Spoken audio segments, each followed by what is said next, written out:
Welcome back to That's DPI. I'm Tyler. This is Zach.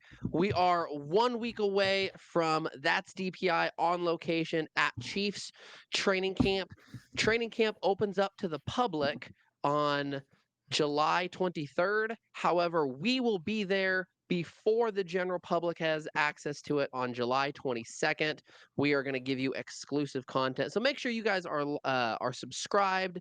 You like and subscribe so you do not miss any of the exclusive action from Chiefs training camp.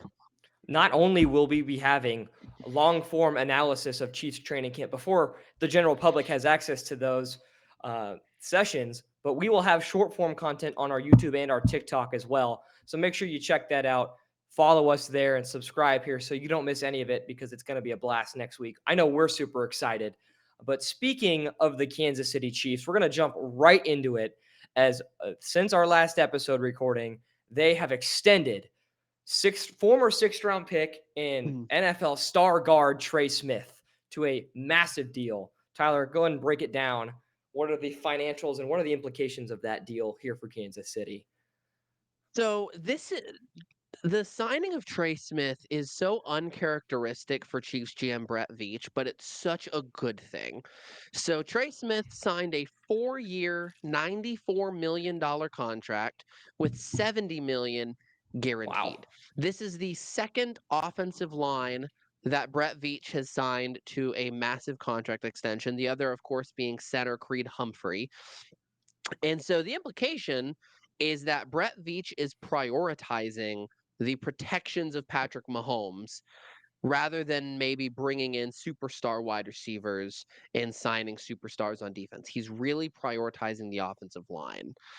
My concern, however, is that while Chiefs GM Brett Veach is prioritizing the offensive line, it does mean some stars are going to leave after their contract is up. Particularly, I think we've got one more season of cornerback Trent McDuffie.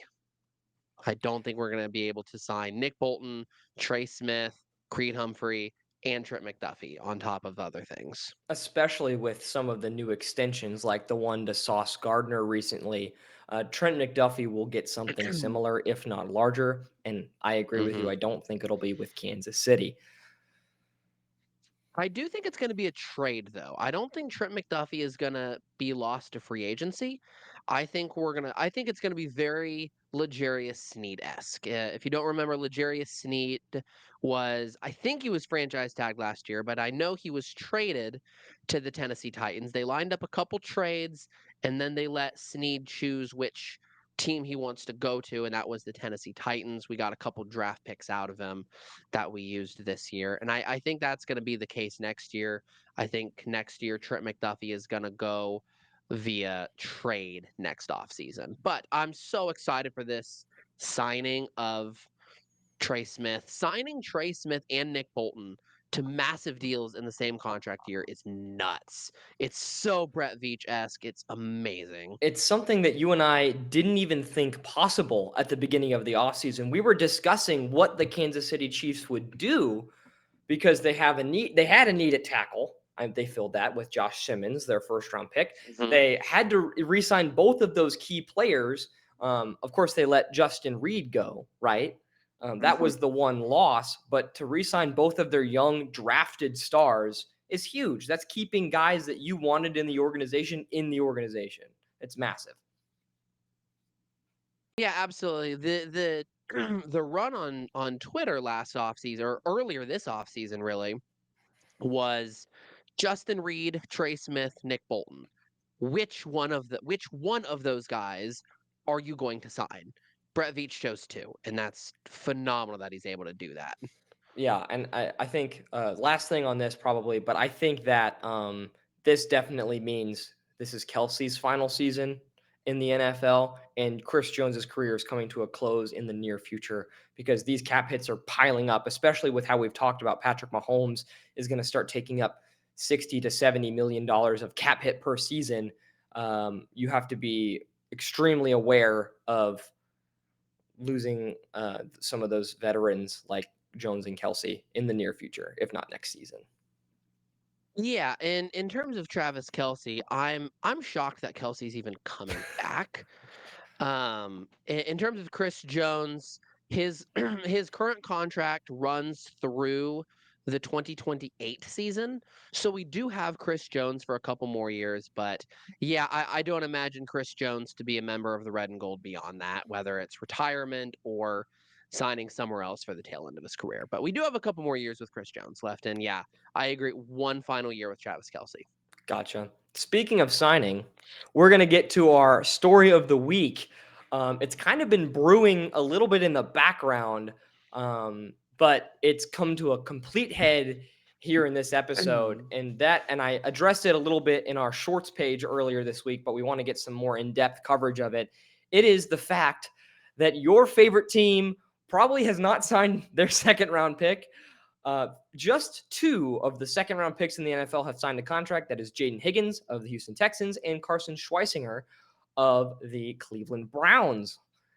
They both signed 4-year, just under 12 million, 11.7 and 11.8 million dollar contracts. The kicker, because that's around the value of a second round pick these days. The kicker is they are two of the first fully guaranteed second round pick contracts in NFL history.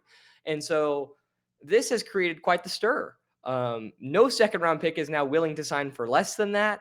And it's caused a standoff here between teams and their second round pick as rookies begin to report to training camp. What do you think about this? Do you stand with the players? Do you think it's going to come to an end anytime soon? So I don't think I think it's going to come to an end soon, but maybe not this week. I think there's going to be a couple more weeks where training camp begins, and it's like, all right, we can't give you fully guaranteed, but we can give you like 80% guarantee, or just whatever the negotiation process looks like. But I don't anticipate these second and third round picks to be holdouts into the NFL season, but a lot of them probably aren't going to get started by the time training camp begins. And as you mentioned, my favorite team probably has not signed their second round pick. The Chiefs are one of them. Omar Norman Lott, along with third round draft pick, a cornerback, Noel Williams out of Cal, are the only two Chiefs draft picks that have not yet signed their contracts. And this is part of it. And so I understand wanting fully guaranteed, but if it's not the norm to get fully guaranteed, I'm a little bit indifferent on it personally. What are Yeah, your thoughts? I think it's interesting. I was listening to another podcast earlier today that said as soon as you start getting into these massive contract disputes about guaranteed money, that's how you become the NBA really quickly. And I agree with that. The NBA has a huge problem with stars and contracts and money. I think the NFL is in a really good spot in terms of contracts. Their cap room is growing year by year more than any of the experts predict. And I think that's going to cause a little bit of a rift between players and GMs. And the GM that kind of started this all was one of the GMs that we talked about in our ranking GMs video. It's the Texans GM. He's playing chess. He signed his rookie wide receiver to a fully guaranteed contract, and it sent the NFL into a complete tizzy. And he's one of the only two people in the NFL that does not have to worry about whether their second round pick, which is at this point likely a major contributor to any team. Omar Norman Lott, I know is. I know that the Lions is too. They don't have to worry about them not showing up, but the other teams do because of the Texans setting the baseline. And so I don't know. I think it's smart on the players to stand together and not sign because I think guaranteed money is important for those young guys. But it's interesting. I think it. I think at least the first like year and a half should be guaranteed for a second round pick because yeah, second round pick's most likely going to make the team. They're going to play, but a second round pick is not guaranteed going to be good.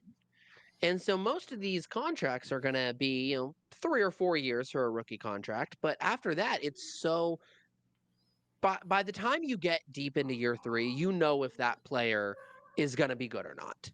And if they're not good, which is second round pick, there is a higher chance of them not being good compared to say a first round pick. then no, like your fourth year should not be guaranteed if you suck. I think it's a You're lot you're of pick 60 at that point. injury guarantees. Like these players want to ensure that they have a 4-year NFL career at least. Because if you have the I don't think they first should. if you have the first 2 years guaranteed and then at the end of your second year you're finally starting to contribute, a veteran left and you got to start or spot start in your second season and you tear your ACL and the team moves on from you, there's no guarantee you'll get another contract. And so I think that's what these players are thinking. They want to be paid like the value of a second round pick these days. The NFL values second round picks as contributors almost instantly. And so these players just want to be paid like it. Players, but it sparks an interesting debate because I do believe you have a point. Once you get into the 50s and 60s, like if you're pick 60, which is, back half of the second round, there's no guarantee that player is going to start. That's a Super Bowl winning team or a Super Bowl contending team that may not really need their second round pick to start immediately. Mm-hmm. And again, like I understand having injury protection. I think there should be injury protections for sure. But that's where things can kind of be negotiated in with the contract language. We'll talk a little bit more about language here in a Yeah. second, but the idea of I'm a second round pick, maybe it's whether it be pick 33 or pick 63. I'm a second round pick. I want 4 years fully guaranteed. I can't get behind that. I cannot get behind fully guaranteed. I can get behind it doesn't, it's guaranteed pending injury or something along those lines, but just straight up fully guaranteed, I can't get behind. Gotcha. Okay. And I do truly see both sides of this, but I lean more towards show up. And if you're valuable enough to the team, you can probably negotiate money. But I think it should Mhm. be case by case. I don't think all 30 second round picks should have the ability to hold out. I think there are some that maybe deserve it. Yeah. And some that are going to be valuable enough. But for example, just take last year. The Lions' second round pick was Ennis Rakestraw, cornerback out of Missouri. He played 100 snaps and didn't contribute in a way that I think a second round pick necessitates because the Lions are such a contributor. And so you have to weigh that. In this environment, in order to get him to show up and even see what they have in him, they would have had to pay him 4 years guaranteed. I can't get behind that. I don't think Yeah, that and that's again, the way NFL culture should be going because that's NBA culture to me, not NFL. yeah, well, and kind of case in point too, Omar Norman Law, he's literally picked 63. He's at the tail end of the second round. He'll get some playing time, but there's no guarantee that he's going to be a major contributor. While pick 33 is going to be expected to be a contributor. He's pick 33 is going to be someone that you can expect. It's like, yeah, like you're going to expect him to be a contributor. I can get behind him getting a lot more guaranteed money than say Omar Norman Lawton. Right. And so that's kind of the debate here. Like, where do you draw the line? Like, top 50 picks Mm-hmm. get fully guaranteed money, you know, and that's kind of I think what the NFL is feeling out right now. Neither side is budging, but like you said, I don't think it'll be resolved this week to the detriment of some of these rookies' development into some of these teams' team building. But I do think that the dam will break, and somebody, whether they be a player in pick 60 or Peanut, not right now. Anyway, sorry, my cat is interrupting this episode. She has strong opinions on second round picks, but it's not just second round picks that are having issues right now, Tyler. It's first round picks. And this is something that I want to let you talk about because I know that you're very passionate about this one. What's going on with the Cincinnati I Bengals? I am very passionate about this only because it is the Cincinnati Bengals. I am here for the Cincinnati Bengals downfall every step of the way. I am the Bengals' number one hater.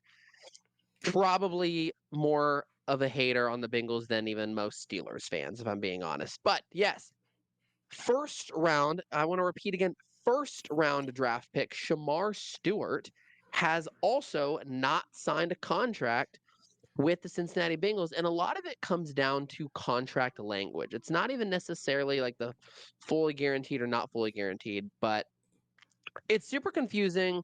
And Zach, I want to read you a line of an article from CBS Sports. It says, quote, "This disagreement is over the language in Stewart's contract that would trigger the voiding of his salary guarantees with a breach or default by him." What does that mean? What does it mean to like void a salary? Yeah, so it's actually different from void years like we've been talking about with Howie Roseman and the Eagles. The Cincinnati Bengals are as cheap as they are, orange, man. So they have Ironically, with some of their other contracts they've given out right. I this mean, this offseason. is a common thread here. We can talk about. We've already talked about Trey Hendrickson. But the Cincinnati Bengals basically have language included in their rookie contract with Shamar Stewart that lists a bunch of things that Shamar Stewart can do that allows Cincinnati to void his guaranteed money. So if he breaks team rules, if he, has any sort of altercation with a coach or a player or anything, gets suspended, the Cincinnati Bengals have the ability to void his guaranteed money. He's still going to get his salary, but any guaranteed money that's included in that contract can be voided based on XYZ, these clauses. And this is something that Shamar Stewart disagrees with wholeheartedly, and I don't entirely blame him. If it's guaranteed money, it should be guaranteed, and they should agree on a number. The Cincinnati Bengals shouldn't be able to pull the rug out from under him, and that's why it's guaranteed. But That's at the why there's a difference between same those two money. time, but at the same time though, like say Patrick Mahomes as an example, he signed a 10-year contract. Now, if year one he had torn his ACL, yeah, that's not something he can control. You're still guaranteed money there. But if he were to break team rules, as an example, if he were to go, cool, just signed a 10-year deal, I'm going to go play basketball, which is something that Mahomes can't do in his contract, It's true. and skips practice and does this and that. I mean, yeah, like you're not following your end of the deal. Why do they need to pay him that? Yes, it's guaranteed, but I feel like guaranteed money protects against things not in your control, such as injury. If you break team rules, you're not following your end of the deal, so you shouldn't be entitled to that guaranteed money. Sure. I just think that when you look into the contract, it's not something that even the NFL has ever done. The Cincinnati Bengals are attempting to set a new precedent, and Shamar Stewart is not going to let them because it's trying to give more control to NFL teams to void contracts. And I think you're right. The violating team rules and stuff like that. I don't know how much of that is protected in current contracts. Um, but I know that the Cincinnati Bengals are trying to get as much of it in their clause as possible that allows them to void that money. And Shamar Stewart isn't having it for a single second. There are rumors of him going back to college for another season at Texas A&M, as he still has another year of eligibility and hasn't taken a single dollar from the NFL or an NFL team. This is prohibited by NCAA rules, but we know how bendable the rules are now in the age of the transfer portal. But as of right now, it's not possible with the rules I for want to him to ask return. one question real quick before we start talking about his NCAA eligibility real quick. So currently in NFL contracts, there's not a lot of cases where you can void guaranteed money. I don't think that there are many Or it's situations. not No. a standard, I guess I should say. Is that correct? So let me bring up an example for you to help illustrate this. So Okay. 2 years ago, the Detroit Lions signed former Pittsburgh Steelers cornerback, now current Pittsburgh Steelers cornerback, Cameron Sutton. Cameron Sutton was involved in a domestic violence dispute that required him to have a warrant out for his arrest. Okay. Mhm. Upon hearing this news, the Lions called him, told him to report to his local authorities, and then cut him instantly. No ifs, ands, or buts about it. They cut him. He still was allotted that guaranteed money until the NFL reached a settlement based on that guaranteed money. That money is held in limbo for the Detroit Lions until the NFL gives it back to them, basically. They have to rule in favor of the Lions or in favor of Cameron Sutton. So that could have been preemptive, and if it turns out he's cleared of all charges, which Cameron Sutton was never suspended for this, there was kind of like a deal in place in which the person that he was supposedly domestically abusing did not want to press charges. That's why he was able to resign with the Steelers and not be suspended. So this money was held out in limbo until a decision was made on that contract, even though he had basically been arrested. He was still about to get that guaranteed money, or could have still gotten that guaranteed money because it was up to the NFL. The Cincinnati Bengals are trying to take the power away from the NFL and put the power in their hands so they can take that money away without the NFL's approval. Okay. Does that make sense? That's the answer. That does. So, kind of to summarize that a little bit. So, normally, if there's something that would take away guaranteed money, it's kind of the NFL that makes a decision. Correct. The Bengals want to make it themselves that makes a decision, and it's an unprecedented move to do that, and that's why there's this dispute. Right. And that's So, with that, then, yes. because he has not signed a contract, he has not received a dime from an NFL team. Yes, the NCAA rules say he can't go back to college, but really, what is stopping him from going back to the Texas A&M Aggies? Well, honestly, not a whole lot. I'm sure that, especially since it's A&M, one of the more wealthy schools in NCAA, a few calls is all that's needed for this rule to kind of bend itself to the will of Shamar Stewart. If he wanted to return, I'm sure that he could probably find a way. But the reality is, as of right now, this recording, he is not allowed to per NCAA rules. Because once you've declared for the draft, you are no longer allowed to come back. Okay, and that was my question. What is the rule once you declare? Okay, it's not like in basketball where if you declare but don't hire an agent, you can come back. It's once you declare, you're gone in college football. I think that it's once you declare and you've been drafted, which he has been. It kind of well, and removes that eligibility. If you don't get drafted, then you can then come back. Yeah, but once you've been drafted, you're kind of the NCAA and the NFL kind of agree. The NFL team can control the fate of that player once they draft that player. They have to release that player in order for him to regain eligibility. I think that's the rule. Either way, there's some technicality, there's some rule that prevents him from going back, but that hasn't stopped him from training in Texas at with some A&M teammates at A&M facilities, I think. And so that's kind of been the buzz about Shamar Stewart.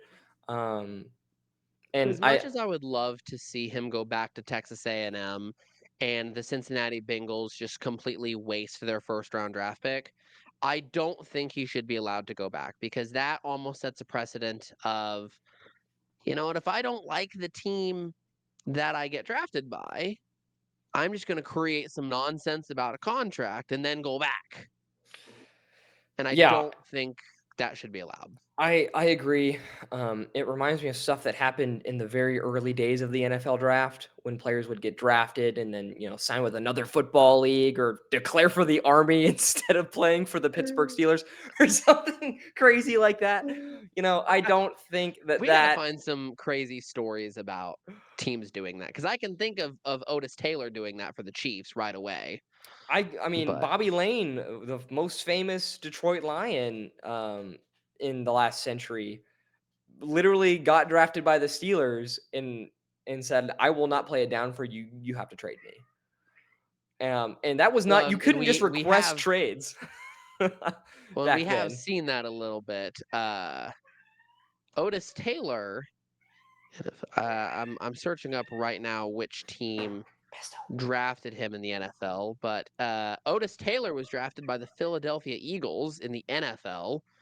The Chiefs in the AFL wanted him. The Eagles actually put security outside his hotel to prevent AFL teams from trying to poach him, but it was Chiefs scouts that snuck in and poached him anyway, and he became he became, in my opinion, the best Kansas City Chief wide receiver of all time. Number 89. But that's a separate thing. I'm sure that next offseason, when we have plenty of time to delve into NFL history, we can maybe share some of our favorite stories. But speaking of stories, I wanted to make sure I covered some Lions training camp stories, as today, rookies minus Tate Ratledge reported to training camp today in Allen Park, Michigan. And there's a couple of storylines I wanted to cover. The first being, do I think the Detroit Lions will re-sign Zadarius Smith, who has publicly said that he wants to come back, but was released earlier this year to avoid guarantees in his contract? Oh my gosh. I mean, it seems like this is everything these days. Um, the Lions would have owed him like $9 million, and they released him before a deadline, so they didn't owe that money. But now Zadarius Smith has expressed interest in coming back. But I am of the opinion that the Lions will not sign him back. They drafted Boise State edge rusher Armand Hassanin. They have Al-Quadin Muhammad, and they have Marcus Davenport at that opposite edge rusher spot. I think that if Zadarius Smith is available during the season and one of those guys gets hurt, they could bring him back, but they will not bring him back for camp.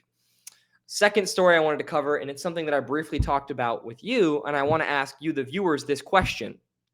Would you rather have Amon-Ra St. Brown or Garrett Wilson? I know my answer. Tyler, what is your answer? Amon-Ra St. Brown versus Garrett Wilson. I do not have the stats in front of me. I have them, so but give your I answer. say this kind of as a Chiefs fan. I would want Amon-Ra St. Brown. He's a bigger wide receiver, a taller wide receiver. He's a good X wide receiver that I think would go really well with the Chiefs. I think Garrett Wilson would maybe fit with the They're Chiefs the same a little height. more. They're the same height? Same height, almost same weight. I did not realize that. Well, Amon-Ra gives off the vibes that he is taller. So do with that information what you want. But he has that big dog energy. Yeah, he's got that big dog energy for sure. But no, I think I'd rather have St. Brown. Gotcha. Just based off the vibes, at least. And that is the correct answer. The reason I pose that is because Garrett Wilson just signed a new contract, 4-year, $130 million, I believe. Okay, I think that's right. Amon-Ra St. Brown signed for 4-year, $120. It was one of the things we talked about when we talked about our great GMs. Brad Holmes gets ahead of his extensions, whereas GMs like the Cincinnati Bengals GM does not. They wait till the last minute, or Jerry Jones, another one. But the Lions extended Amon-Ra St. Brown and ended up paying a discount because based on those contracts, it's about a $10 million disparity, but I think it's about a $14 million disparity in guaranteed money. I believe Wilson's getting something like 90 and St. Brown got something like 77. I don't know if those are exact, but I think it's pretty close. I'll give you a little stat comparison. Then, even if they're similar, getting that much of a discount on a guy like Amon-Ra St. Brown is such a W for Brad Holmes. I mean, it's nutty. Granted, this is in one more season, so St. Brown has 66 games versus Garrett Wilson's 51. But these are not stats you can make up in a season. Wilson has 279 catches to Amon-Ra St. Brown's 430.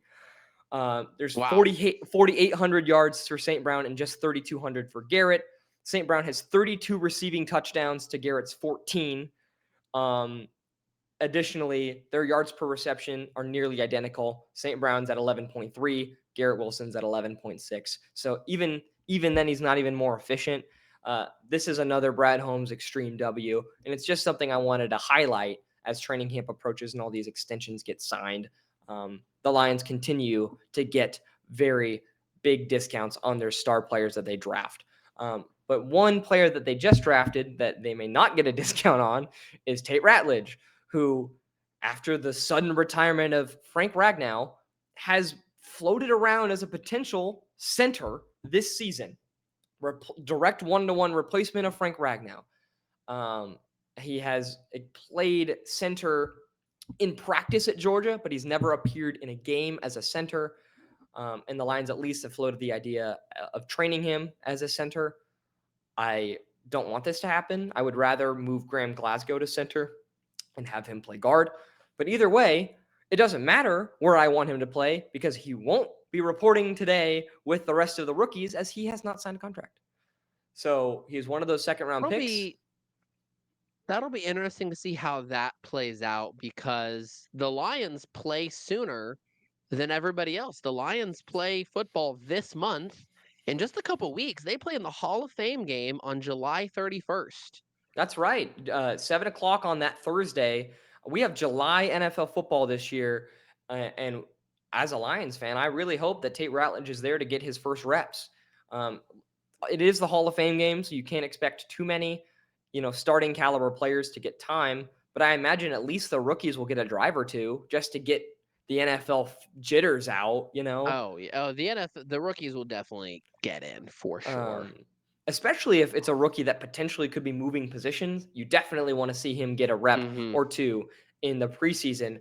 But depending on how this contract shakedown goes, we may not see him until week 3 or even week 4 for the Lions of preseason because they have 4 games this year. Usually there's only 3 weeks.